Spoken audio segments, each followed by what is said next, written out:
Et salut à toi chef d'entreprise, c'est David pour le blog biz200.fr et je continue ma série sur faire du business en Inde. Et aujourd'hui on va parler donc comment faire face à ses propres peurs quand on est en Inde pour aller au-delà, pour toujours se dépasser. Alors là je suis juste derrière chez moi sur une place où j'aime bien me promener. Alors j'y reste pas longtemps, je fais que y passer, mais je prends toujours le plaisir à y passer, il y a toujours plein de choses. Ici on est dans une zone assez pauvre en fait de Ranchi, et donc vous avez toutes sortes de choses assez curieuses. Là, par exemple ici c'est un centre de tri de déchets, donc manuel bien entendu. C'est pour l'essentiel des femmes qui y travaillent, voilà. Et puis il y a plein de choses comme ça. Là je vais vous montrer aussi comment ils stockent le plastique. Voilà, là par exemple ils rangent le plastique ici qu'ils ont trié. Derrière moi il y a encore une place de tri. Souvent la nuit c'est des vaches aussi restent ici pour y passer la nuit. Voilà, là vous avez un gars qui trie du carton et qui vend du carton, donc il attrape le carton, il le trie, etc. Il le revend. Derrière moi on a des déchets électroniques. Enfin, bref quoi, c'est un vrai dépotoir. Du coup quand vous voyez tout ça, quand vous voyez la couleur de l'eau, eh ben, ça génère pas mal de peur en fait finalement. Et donc il faut arriver à gérer tout ça pour vous, pour survivre. Parce qu'on est bien dans une notion de survie. Les gens qui font ça derrière moi, hein, qui trient le plastique, survivent. Ils ne vivent pas, ils survivent. Ça génère forcément un problème de type moi j'ai de l'argent, je fais mon business, à côté qu'est-ce que je fais pour eux quoi.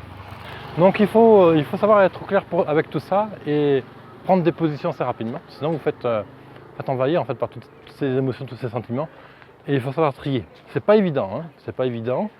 Après, vous pouvez aussi décider de ne pas le voir et de ne rester que dans des endroits où ça n'existe pas, par exemple des hôtels 5 étoiles, des restaurants, etc. Si effectivement votre clientèle c'est une clientèle d'élite et que vous ciblez un marché d'élite, c'est clair que vous pouvez ne pas voir du tout ça. Après, moi quand je suis arrivé en Inde, j'ai fait le choix de chercher à vivre presque comme eux. C'est-à-dire que j'ai complètement adopté, je vis presque comme un Indien ici, si ce n'est que je garde quand même mes études et ma culture européenne, hein, ça il n'y a rien à faire, hein, on ne peut pas se refaire. Mais c'est pour ça que je voulais un appartement simple, que je cuisine moi-même, que je partage beaucoup de choses avec eux. Voilà, c'est la meilleure manière de s'inspirer, de comprendre la culture, etc. Puis ça fait partie aussi du voyage, hein, je pense. Après, on a chacun sa manière de voyager. Et voilà, moi c'est ma manière de voyager, c'est pas mal sédentaire pour pouvoir me concentrer sur mon travail. De temps en temps je vais à Delhi, à New Delhi ou Mumbai ou Bangalore, de choses, pour développer mon réseau, mais pour l'essentiel du temps je passe à Ranchi. Voilà. Donc aujourd'hui je vais envie de vous parler en fait de comment on fait pour dépasser ses peurs et aller au-delà. Alors juste pour vous donner une analogie, un exemple, en août 2014, j'ai lancé mon blog biz200.fr, à l'époque il s'appelait entreprisemanagement.com. Je mets en place donc des études de personal branding, je mets en place la promotion de business, je mets en place la promotion de mon business à travers ce blog, c'est-à-dire ce blog en français et en anglais me permet de mettre en valeur ce que je fais, donc mon personal branding, me crée la crédibilité, amène une preuve d'autorité sociale. Et tout ça me permet donc d'avoir des clients, etc. Au début, ce blog en fait me servait à me présenter aux Indiens, parce que mon anglais étant pas toujours très très bon, c'était difficile de toujours se faire comprendre. Donc du coup, je donnais une carte de visite et ça me permettait d'expliquer qui j'étais, qu'est-ce que je faisais, etc. Et les gens allaient voir mon blog. Bon, voilà. Et puis en fait, en janvier 2016. Aujourd'hui, mon blog, en fait, c'est mes revenus, c'est-à-dire que je vends mes formations, je vends un accès à un club privé qui s'appelle BizFaster, je vends du consulting, de coaching, etc. à travers mon blog. Et aujourd'hui, je vis de ça. Donc vous voyez, depuis un premier point où le blog était juste un outil de personal branding, et aujourd'hui c'est devenu mon activité principale, et c'est devenu mon activité bien avant même ce que je fais en Inde. Et je m'appuie sur ce que je fais avec mon blog pour dire regardez, ça marche comme ça sur internet, vous pouvez faire la même chose, développer votre relationnel avec un blog pour votre entreprise, etc. Rien n'est parfait, Et quand j'ai commencé à publier mon blog, justement, je savais que je faisais des fautes d'orthographe, que les audios n'étaient pas parfaits, que la qualité de mise en page n'était pas parfaite, etc. Mais j'ai fait. Vaut mieux fait que non fait et imparfait. Pardon. Excusez-moi, hop, hop, hop. Il vaut mieux fait imparfait que pas fait du tout parfait.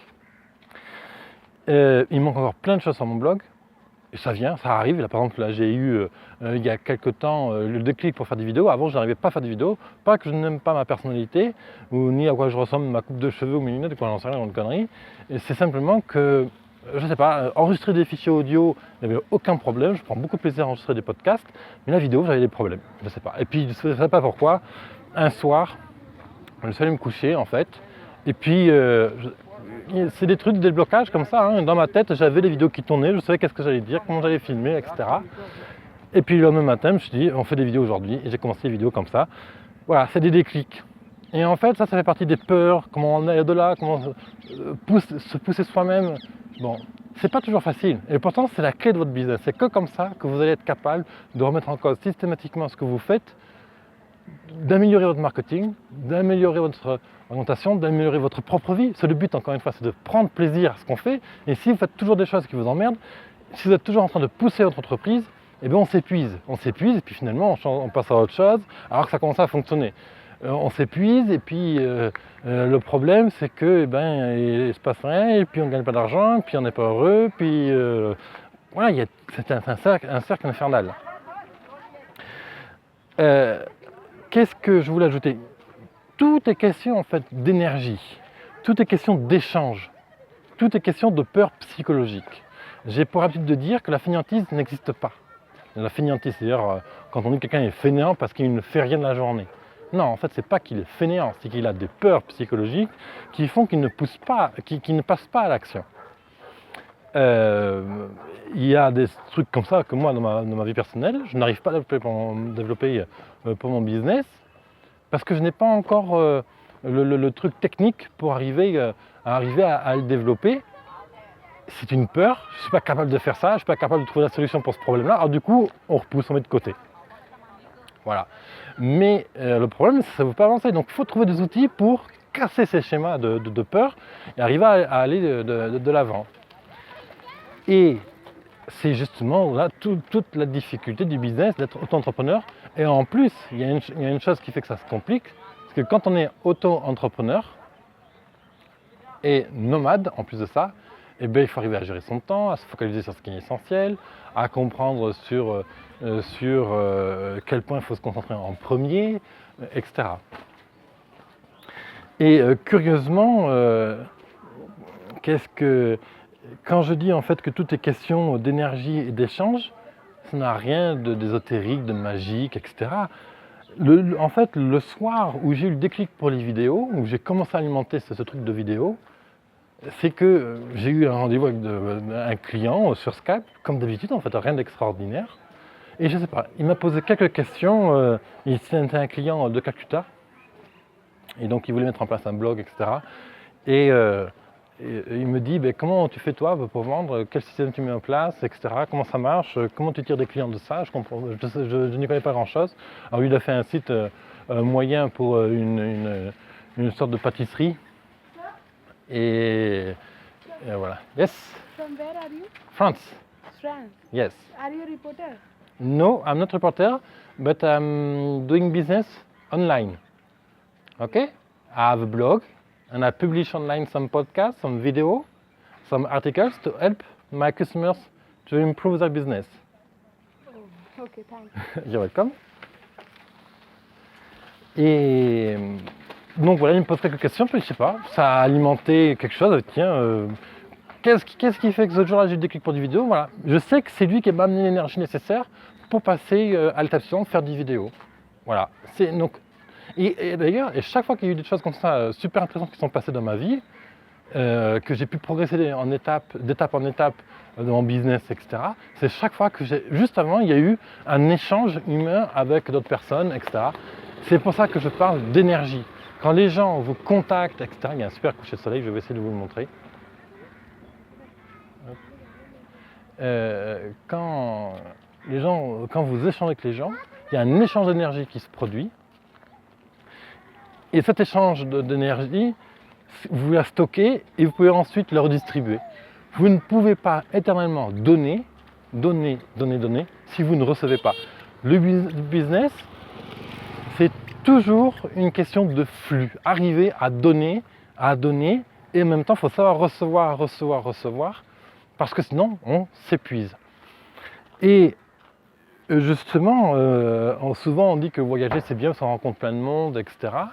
Mais moi je vais vous dire très franchement, pour moi, rentrer du monde, c'est quelque chose de très difficile.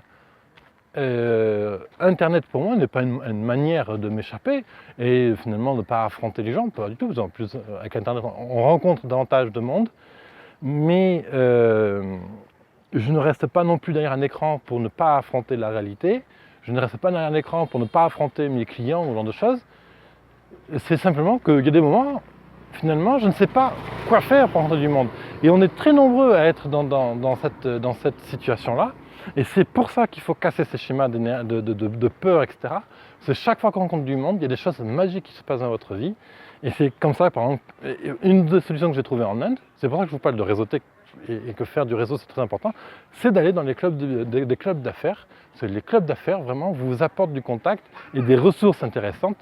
Vous n'imaginez pas le nombre de progrès que j'ai pu faire sur la manière de présenter mon entreprise. Parce que les gens me posent des questions, ils me disent tiens ok, ils n'ont pas compris ce que j'ai expliqué. Ça fait 10 minutes que je parle de ce que je fais et le gars en fait en face il pose des questions qui montrent qu'il n'a toujours pas compris. Donc ça se travaille. Par exemple au début je disais que j'étais consultant en stratégie digitale. Aujourd'hui je ne dis plus ça parce que stratégie digitale, alors stratégie ils comprennent mais digital ils ne savent pas, ils ne comprennent pas.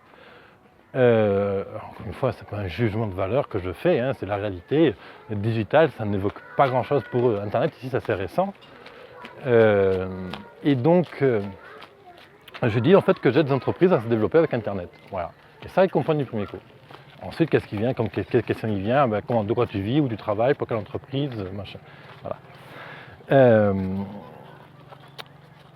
Une des choses aussi qui permet d'alimenter son énergie, moi j'en ai trouvé deux. Un, c'est aller régulièrement à faire du sport, quoi. Parce que faire du sport, hein, c'est biologique, hein. Ça amène plus d'énergie dans le corps, etc. Bon, je ne vais pas m'étendre là-dessus, mais le deuxième point qui est intéressant, c'est toujours faire des choses nouvelles. Faire des choses nouvelles, découvrir des choses nouvelles, lire des nouveaux livres, rencontrer de nouvelles personnes. C'est des choses qui développent sa créativité, qui développent sa personnalité, qui affûtent comment on va fonctionner, qui affûte son regard sur telle ou telle chose. Par exemple, quand j'arrive à Bangkok, je suis allé à Bangkok, donc c'était en novembre. J'ai rentré du monde grâce à meetup.com. Et voilà, j'ai rencontré un Suisse qui m'avait donné un point de vue complètement... ça c'est le train, voilà. Un point de vue complètement très intéressant sur la situation de la Thaïlande, auquel je n'avais jamais pensé. Et voilà, c'est l'échange pour ça qui est très intéressant. Et grâce à ce point de vue, en fait, j'ai changé ma manière de présenter mon produit et j'ai pu vendre 2 prestations comme ça en Thaïlande. Voilà.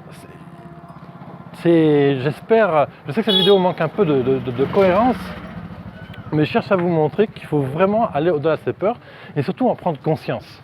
Donc des peurs, du stress, ça va être des, comment on appelle ça, des angoisses. Et ça remonte très loin, bien sûr. On pouvait faire la psychanalyse, on peut faire la psychologie, voir un psychologue, etc. Et évidemment, ça peut être utile. Mais ce qu'il faut surtout, c'est passer à l'action. Vous avez un projet de vente à l'international, faites-le. Quels sont vos risques, franchement? Qu'est-ce que vous avez à perdre? Vous avez un projet de création de site internet, vous avez un projet de blog, vous avez un projet de création d'entreprise. Peu importe la taille de votre projet, peu importe la taille de votre investissement, peu importe votre âge, peu importe vos compétences, votre passé, etc. Faites-le, passez à l'action, ratez. La meilleure chose que je puisse vous souhaiter, c'est vous planter rapidement, faire un maximum d'erreurs. Ça n'a rien de sadique, c'est simplement que plus on fait d'erreurs, plus on apprend et plus on progresse vite. Il y a des choses qu'on apprend, exemple, au début, quand j'ai créé mon blog, je passais beaucoup de temps à développer des petits trucs techniques, des petits plugins, je ne vais pas être trop technique, mais Et après, je me suis vite rendu compte que finalement, je passais beaucoup de temps de ça. Je passais quasiment la moitié de mon temps sur l'amélioration de mon blog. Et finalement, je recrutais complètement l'essentiel. La création de contenu, la relation client, etc. Donc, je me suis recentré. Et c'est que comme ça, en faisant des erreurs, on se plante, etc., qu'on soulève des peurs, qu'on soulève des problèmes, des incohérences dans ce qu'on fait et qu'on améliore, qu'on rectifie, et c'est inlassable. La base, finalement, pour réussir tout ça, c'est d'avoir un quotidien organisé et structuré. Moi, ça, c'est quelque chose que j'ai toujours fait et depuis le début que je fais du business, je suis toujours organisé. Les fichiers dans mon ordinateur sont toujours organisés. La manière de créer des vidéos, etc., c'est très structuré. J'ai plein de process pour ça. Qu'est-ce que je fais à tel moment? Comment j'aborde telle personne? Etc. Donc un quotidien régulier et structuré, ça vous permet d'avoir un quotidien constructif et de mettre en avant tout ce qui est peur, de limiter des angoisses, de progresser très régulièrement sur toute votre activité, etc. Voilà. Évidemment, ça coule de source, je peux paraître vieux jeu avec ça, mais la qualité de l'alimentation compte énormément. Exemple, en Inde, la nourriture est assez grasse, comme en France aussi, mais en Inde particulièrement. Et du coup, avant, je mangeais et puis j'ai envie de dormir après.